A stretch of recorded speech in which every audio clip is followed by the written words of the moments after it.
Hi viewers, welcome to our channel. ప్రస్తుతం మనతో పాటు సీనియర్ జర్నలిస్ట్ దాము బాలా సార్ ఉన్నారు. వారితో మాట్లాడదాం. నమస్కారం సార్. నమస్తే. సార్, పూరి జగన్నాథ్ గారు విడాకులు తీసుకోబోతున్నారు అన్న వార్త మరోసారి తెరపైకి వచ్చింది సార్. ఇలా ప్రతిసారి ఎందుకు ఈయన విడాకుల ప్రస్తావన వస్తూనే ఉంది. మరి ఈ వార్తలు నిజమెంత ఉందంటారు సార్?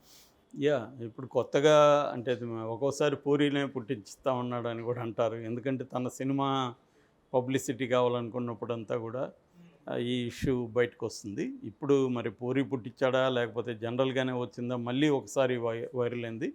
ఆ వార్త ఏంటంటే పూరి తన భార్య లావణ్యకి విడాకులు ఇచ్చి చార్మిని పెళ్లి చేసుకోబోతున్నాడు అనేది బేసిక్ వార్త. మనకు తెలుసు పూరి అనేకసార్లు ఆయనే ఓపెన్గా చెప్పాడు వాళ్ళ లవ్ స్టోరీ గురించి. ఎవరిది భార్యతో ఆయన అసిస్టెంట్ డైరెక్టర్గా ఉన్నప్పుడు లావణ్యతో ప్రేమలో పడ్డం, ఆమె అసిస్టెంట్ డైరెక్టర్గా ఉండి కూడా నమ్మకంతో పెళ్లి చేసుకోవడం చాలా సహాయం చేసిందని చెప్పాడు. తర్వాత వాళ్ళు ఈయన హిట్ అయ్యాడు. దాదాపు 12 ఏళ్ల పాటు ఇతను ఇండస్ట్రీలో కష్టాలు పడ్డాడు. వాళ్ళ అమ్మ కూడా మొన్న ఒక ఇంటర్వ్యూలో చెప్తుంది, 12 ఏళ్ళు అతను తిరిగి తిరిగి కాళ్ళు కూడా వాసిపోయినాయి. ఒకసారి నేను చూసినప్పుడు నేను ఏడ్చి ఇంటికి వచ్చామన్నాను, కానీ అతను రానన్నాడు. నాకు ఒక రోజు టైం వస్తుంది అన్నాడు. అలాగా ఆయన కష్టపడ్డాడు. 12 ఏళ్ళు కష్టపడి సాధించి అంత అయినా కూడా దాదాపు 80 కోట్లు ఆయన దగ్గర ఉన్నవాడే మోసం చేశాడు. అప్పుడు కూడా అతని కాళ్ళు చేతులు తీసేద్దామని చాలామంది తన దగ్గర ప్రపోజల్ పెడితే కూడా నేను పూర్వజన్మలో అతనికి అప్పేమో అని అతన్ని వదిలేశాడు. అలాంటి మంచి మనిషి ఒకసారి ఎవరో డబ్బులు సహాయం కావాలంటే కూడా 4 లక్షలు ఇంట్లో ఉంటే దాన్ని తీసుకెళ్ళి ఇచ్చేశాడు. అలాంటి వ్యక్తి అని వాళ్ళ అమ్మ కూడా చెప్తుంది. నిజానికి ఆ విషయాల్లో పూరికి మంచి పేరు ఉంది ఇండస్ట్రీలో. ఈవెన్ రామగోపాల్ వర్మ కూడా చాలాసార్లు నేను కూడా చూశాను. తనకేమైనా ఇబ్బందులు ఉంటే పూరి ఆదుకునేవాడు. అలాగే అతను ఏంటంటే తనకు నచ్చిన వాళ్ళకి హెల్ప్ చేయడం ఆ లక్షణాలు ఉన్నాయి. బట్ తను చాలా కాలం నుంచి ఓపెన్గానే చార్మితో కలిసి సినిమాలు తీస్తున్నాడు. అందులో కొన్ని ఫ్లాప్, కొన్ని లైగర్ లాంటి మెగా ఫ్లాపులు అయినాయి.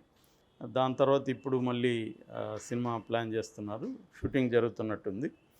సో ఈ కాంటెక్స్ట్లో మళ్ళీ ఒకసారి చార్మితో అతను లవ్ అఫేర్ గురించి చార్మిని పెళ్లి చేసుకోబోతున్నాడు అనేది వార్తలు వస్తున్నాయి. నిజానికి ఇక్కడ ఏంటంటే మనకు తెలిసి ఆల్రెడీ పూరి పిల్లలు కూడా, ఆకాష్ పూరి అతను హీరో అయ్యాడు. ఇంకొక అమ్మాయి కావ్య, వాళ్ళిద్దరు పిల్లలు. కావ్య కూడా, వీళ్ళిద్దరు కూడా చైల్డ్ ఆర్టిస్టులు యాక్చువల్గా. తర్వాత ఇతను హీరో అయ్యాడు. ఆ అమ్మాయి కూడా సినిమాల్లో నటిస్తుందని చెప్తున్నారు, చిన్న చిన్న రోల్స్ అవి చేస్తుందని. ఏదైనా ఆ ఫ్యామిలీ సెటిల్ అయిందో. ఆ మధ్య కూడా Akash puri cinema pre release ఫంక్షన్లో కూడా బండ్ల గణేష్ కూడా పూరిని ఓపెన్గానే ఎవరితో తిరుగుతున్నాం అన్నట్టుగానే ఓపెన్గానే చెప్పాడు. అప్పుడు కూడా ఇది వైరల్ అయింది. అంటే వాళ్ళిద్దరేం దాచుకోవట్లేదు, వాళ్ళిద్దరు కలిసి తిరుగుతున్నారు. ఆ విషయం ప్రపంచానికి తెలుసు, వాళ్ళ భార్యకి తెలుసు, అందరికీ తెలుసు. ఇప్పుడు వాళ్ళకి లేని సమస్య మనకేం ఉండాల్సిన అవసరం లేదు. ఎందుకంటే ఏమన్నా సమస్య ఉంటే వాళ్ళ భార్యకు ఉండాలి. ఆమె సైలెంట్గా ఉన్నప్పుడు వేరే వాళ్ళకి ప్రాబ్లం ఏంది? వాళ్ళ మధ్య ఏం అండర్స్టాండింగ్ ఉన్నది తెలియదు మనకి. వాళ్ళు ఏం ఓపెన్గా కూడా అనౌన్స్ చేయలేదు. వాళ్ళ పాటికి వాళ్ళు ఉంటున్నారు, సినిమాలు తీసుకుంటున్నారు, అది జరుగుతుంది. పూరి పాడ్కాస్ట్ కూడా చేస్తున్నాడు. నిన్న కూడా ఒక పాడ్కాస్ట్ ఏదో వచ్చింది బయటికి. అదేంటంటే పెళ్లి చేసుకోకుండా ఉండే స్త్రీలు ఎక్కువ మంది ఉంటే ఈ దేశం ఎక్కడికి వెళ్ళిపోతుంది, అట్లాంటిది ఏదో పెట్టాడు. అంటే సింగిల్ ఉమెన్ పెరగాలి, అది కూడా బై చాయిస్. అంటే భర్త చనిపోయి సింగిల్ అవ్వడము అట్లా కాకుండా నేను వాలంటరీగా పెళ్లి చేసుకోదలుచుకోలేదు, నాకు మగవాళ్ళ అవసరం లేదు అనుకునే స్త్రీల సంఖ్య పెరిగితే దేశం బాగుపడుతుందని ఆ టైప్లో ఏదో చెప్పాడు. దాన్ని ఎలా బాగుపడుతుంది ఏంటో మరి నాకైతే అర్థం కాలేదు. సింగిల్గా అమ్మాయిలు ఉంటే దానివల్ల నిజానికి జనాభా తగ్గి యూరోప్ లాగా అవుతుంది. యూరోప్లో ఇప్పుడు అదే ప్రాబ్లం. అంటే డెమోగ్రఫిక్ డివిడెంట్ అంటారు. పాపులేషన్లో యూత్ పాపులేషన్ తగ్గిపోయే కొద్దీ క్రైసిస్లోకి వెళ్తాయి ఎకనామిక్స్. యూరోప్ ఇప్పుడు అదే జరిగింది. ఈవెన్ చైనాలో కూడా ఒకప్పుడు సింగిల్ చైల్డ్ పాలసీ ఉండేది. దానివల్ల వాళ్ళకి దెబ్బ తగిలి ఇప్పుడు వాళ్ళు సింగిల్ చైల్డ్ పాలసీని తీసేశారు. నిజానికి యూత్ పాపులేషన్ బాగా ఉండేది ఆఫ్రికా అండ్ ఇండియా, ఈ రెండే అనమాట. అందుకని కూడా ఇండియాకి అది పెద్ద అసెట్. ఎందుకంటే మనకి చాలా బలమైన యూత్ పాపులేషన్ ఉందన్నమాట. ఆయన చెప్పే ప్రకారం పెళ్ళిళ్ళు చేసుకోకుండా సింగిల్ ఉమెన్ సంఖ్య పెరిగారనుకో, ఆ మేరకి దెబ్బ ఉంటుంది. మరి అతను ఐడియలిస్టిక్గా అన్నాడా, ప్రాక్టికల్గా ఆలోచిస్తున్నాడో తెలియదు. అంటే వీళ్ళు ఈ రామ్ గోపాల్ వర్మకి కానీ, ఈయనకి కానీ ఇలాంటి వాళ్ళకి ఏంటంటే వీళ్ళు ప్రాక్టికల్ ఎకనామీస్ వీళ్ళకి ఆ విషయాలు ఏమి తెలియదు. వీళ్ళకి ఫిలాసఫీ ఏదో మాట్లాడుతుంటారు. అవి వినడానికి బాగానే ఉంటాయి కానీ ప్రాక్టికల్గా సాధ్యం కాదు. ప్రాక్టికల్గా ఆ డేటా ఏంటి, ఆ డేటాని పెట్టుకొని మాట్లాడరు. థియరాటికల్గా అదేదో రెవల్యూషన్ అన్నట్టుగా మాట్లాడుతుంటారు చాలా విషయాల్లో. ఆ ప్రాబ్లం ఉంది వీళ్ళ ఆ బ్యాచ్తో. రెండోది ఏంటంటే పూరికి వచ్చిన ప్రాబ్లం ఏంటంటే ఆయన బిగినింగ్లో ఓన్లీ సినిమాగా తీసేవాడు. రాను రాను అతనికి కూడా మేబీ రామ్ గోపాల్ ఇన్ఫ్లుయెన్స్ పడిందని నేను అనుకుంటున్నా. బోధించే మెథడు పెరిగింది. మన బిజినెస్ మ్యాన్లో చూస్తే మొత్తం సినిమా అంతా అతను బోధిస్తుంటాడు.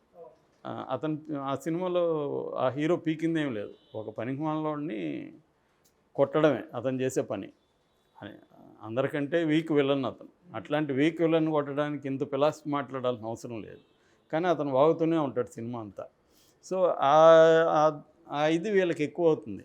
రాను రాను అంటే ఇతనికే కాదు, త్రివిక్రమకి కావచ్చు, కొన్ని సినిమాలు హిట్ అయిన తర్వాత వీళ్ళందరికీ ఏమంటే బోధిద్దామన్న మోడ్లోకి వెళ్ళిపోతారు. ఆ బోధన మోడ్లోకి వెళ్ళడం వల్ల సినిమాల్లో క్వాలిటీ పోతుంది. ఎందుకంటే సినిమాలో ఎమోషనల్ ఇంపాక్ట్ క్రియేట్ చేయాలి. నువ్వు బోధించడానికి, నీ బోధనలు వినడానికి సినిమాకి ఎందుకు వస్తారు? బయట చాగంటులు మిగతా వాళ్ళు చాలామంది ఉన్నారు కదా.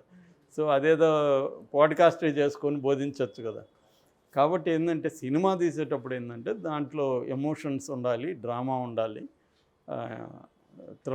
థ్రిల్లింగ్ ఎలిమెంట్స్ ఉండాలి, ఇంట్రెస్టింగ్గా ఎంటర్టైన్మెంట్ ఏదో ఉండాలి. అవి కాకుండా నేను బోధించడానికే సినిమా తీస్తానంటే ఆ సినిమాలు అలాగే ఉంటాయి. ఆ మోడ్లోకి ఎక్కువ ఇతను వెళ్ళిపోయినట్టుగా మనకు కనబడుతుంది. సో అది ఆర్జీవి ఎప్పుడో వెళ్ళిపోయాడు. అది ఇతను కూడా అదే దీంట్లో ఉన్నట్టు కనబడుతుంది. ఏదేమైనా చార్మి ఈ విడాకుల గురించి అయితే మనం కామెంట్ చేయాల్సిన అవసరం లేదు. అది వాళ్ళ పర్సనల్ లైఫ్, వాళ్ళ ఇష్టం అది. సో వాళ్ళు విడాకులు తీసుకుంటారా, తీసుకున్నాక పెళ్లి నాకైతే వాళ్ళు పెళ్లి చేసుకుంటారని నేను అనుకోవట్లేదు. ఎందుకంటే పెళ్ళికి కూడా వాళ్ళు జనరల్గా అయితే వ్యతిరేకం. కాకపోతే అప్పుడు ఆయన పెళ్లి చేసుకున్నాడు కాబట్టి ఆ టైంకి ఇంకా ఈయనకి అంత ఫిలాసఫీ వచ్చినట్లేదు. రెండోది పెళ్ళి అనేది నిజానికి ఫామ్ ఒకటే. పెళ్ళి చేసుకున్నా నువ్వు కలిసి ఉన్నా ఒకటే. ఇప్పుడు ఆర్జీవి పెళ్ళికి వ్యతిరేకం ఉంటాడు. ఆయన ఆమె ఎవరు ఊర్మిళతో అంతకాలం ఎందుకు కలిసి ఉన్నాడు? అది కూడా ఫామ్ లేదు అంతే. పెళ్ళి అనేది లేదు కానీ వాళ్ళిద్దరు కలిసి ఉన్నారంటే అర్థమేమి? కాబట్టి ఇక్కడ ఏంటంటే పెళ్ళి చేసుకోకపోవడం ఏదో రెవల్యూషనరీ చర్య అనేది రాంగ్. నువ్వు పెళ్లి చేసుకుంటున్నావా లేదనేది ఫామ్ పక్కన పెట్టి నువ్వు కలిసి ఉంటున్నావా లేదా ఒకరితో ఉంటున్నప్పుడు ఇంకా నీకు మిగతా వాళ్ళకి తేడా ఏంటి? సో అసలు తేడా ఎందుకు ఉండాలి? ఫస్ట్ ఆఫ్ ఆల్ అంటే నేనేదో తేడా కానీ నేను డిఫరెంట్ అని ప్రతి ఒక్కరు ఇవాళ అనుకోవడమే కన్జ్యూమరిజం కల్చర్. అది యాక్చువల్ కన్జ్యూమరిజం ఏం చెప్తుందంటే ప్రతి ఒక్కరిని నువ్వు యునిక్, నీకు కంప్లీట్ ఫ్రీడమ్ ఉందని మనల్ని నమ్మిస్తుంది. కంప్లీట్ ఫ్రీడమ్ ఎవరికి లేదు. అందరూ రోడ్డుకి లెఫ్ట్ పోవాల్సిందే, ట్రాఫిక్ లైట్ పడితే ఆగాల్సిందే. సో ఎవరికి ఏమి ఇక్కడ నాకు ఫ్రీడమ్ ఉందనుకుంటే సమాజంలో జైల్లోనా ఉంటావు లేదా చచ్చిపోతావు. ఈ రెండే జరుగుతాయి. కాబట్టి ఫ్రీడమ్ ఎవరికి లేదు. కానీ ఫ్రీడమ్ ఉన్నట్టు నమ్ముతుంటాం మనం అందరూ, నమ్మిస్తుంటుంది కన్జ్యూమరిజం. దానివల్ల ఏంటంటే ఆ మార్కెట్ నిన్ను క్యాప్చర్ చేయగలుగుతుంది. ఎవడైనా కంప్లీట్ ఫ్రీడమ్ ఉన్న వ్యక్తి ఉంటే ఆ వ్యక్తిని కన్జ్యూమరిజం క్యాప్చర్ చేస్తుంది. కన్జ్యూమరిజం చెప్పిన గూడ్స్ మనం కొంటాం. అందరూ యాపిల్ వాడుతుంటే మనం కూడా ఎందుకు యాపిల్ వాడతాం? అదొక ప్రెస్టేజ్ సింబల్గా అయిపోయింది. కాబట్టి నిజానికి మనకు అవసరమా లేదనేది మనం చూడం కదా. మనకు అవసరం లేకపోయినా పలాని ఫోన్ కొంటాం, పలాని ఇంకొకటి కొంటాం. అది ఇంత అవసరమా, ఎన్ని ఫీచర్స్ ఉన్నాయా, అన్ని 100 ఫీచర్స్లో మనం వాడేదంతా అందరూ 4-5 వాడతారు మహా అంటే. కానీ దాంట్లో 100-200 ఫీచర్స్ ఉంటాయి. అవి ఉన్నట్టు కూడా ఎవరికి తెలియదు వాడేవాళ్ళకి. ఇదేంటంటే ఒక సింబల్ అయిపోతుంది అన్నమాట. సో ఇటువంటి వీళ్ళు బోధిస్తూ తిరుగుతుంటారు. కాబట్టి మనం ఎప్పుడు కూడా చూడాల్సింది ఏంటంటే వాళ్ళు ఏం బోధిస్తున్నారు, ఏం మాట్లాడుతున్నారు అనేది కాదు, వాళ్ళు ఏం చేస్తున్నారు అనేది. So action is important than talk. కానీ పూరి సినిమాల్లో కూడా అదే జరుగుతుంటుంది. హీరో ఏమో మాట్లాడుతుంటాడు, ఫైనల్గా హీరోయిన్ కోసమే అతను కూడా అన్ని సినిమాల్లో హీరోలాగా వీడు కూడా హీరోయిన్ కోసమే చనిపోవడానికి, చంపడానికి సిద్ధమైంటాడు. అంతకంటే అతను ఏమీ చేసేదేమి ఉండదు ఆ సినిమాలో. కానీ మాటలేమో మాట్లాడుతుంటాడు. మాటలు ఓ అని వాగుతుంటాడు ప్రతిసారి. ఆ వాగే మాటలకి వాడు చేసేదానికి ఏం సంబంధం ఉండదు. వాడు కూడా నార్మల్గా ఇలాగే అన్ని పనులు చేస్తుంటాడు కానీ